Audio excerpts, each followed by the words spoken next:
रातको भर्खर 10 बजेको छ हैन श्रीमती छोरीको साथमा दुध खुवाउँदै व्यस्त छोरी फेरि उतार्नु पर्छ खाएको खाइ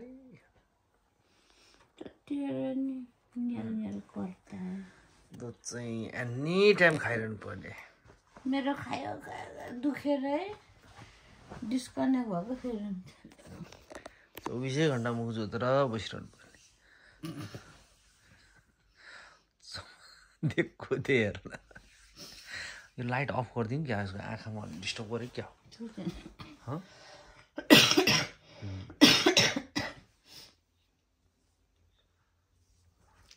एक केजी राको मासु खाइसकेर सुत्केरीको नाउँमा मैले खान्थेँ नि त पकाइ नि गडबड भयो क्या के गर्नु खाऊ छिटो खाऊ एक बोतलमा कति एमएल हुन्छ 55 कि 95 हो 100 ml स्वाट्टै पार्छ त्यहाँ तर यसलाई होइन 70 ml हो 55 यहाँसम्म 60 70 ml कन्टिन्यू खान्छ त्यहाँ कस्तो सजिलो टेक्निक के फेरि खास यसरी खुवाउनु हुन्न भन्थ्यो आफूले यहाँ ढाड दुखेर हिप दुखेर बस्नु त्यताले बस्नु पनि हुन्छ केबिन पनि थाकेछ जहाँ एक सिटमा पुगसक्कै सुत्यो अघि बेलुका धेरै सुतेन आधी घन्टा जस्तो मात्रै सुतेँ मजाले सुताउनुपर्छ खोज्ला अनि पिर्क्यो फेरि केटा फेरि खोज्ला भनेर के यसो हेर्छ नि फेरि हात फिजाएर कहाँ गए बाउ आमा छैन भने त फेरि साथीले सुरु गरिहाल्छ फेरि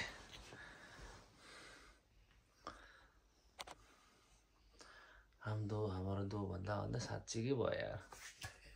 एक छोरा एक छोरी होइन रहर गर्नुपर्छ पुगिहाल्छ भन्दै हो जस्तो लाग्यो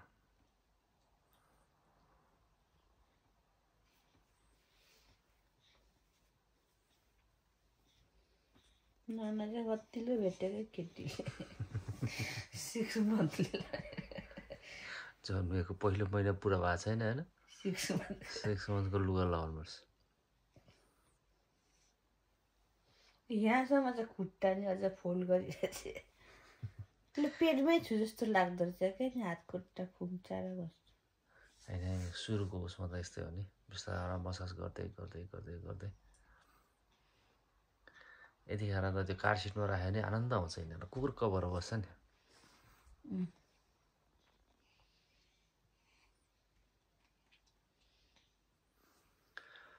ओके काली हजुर गोरिनी छ नि हो छोरीले यतिको त होइन भोलि घाममा सुकाएर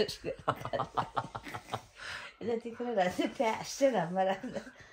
तालु खुलिने घाममा राखेर काली हुन्छ धेरै नराखेको नि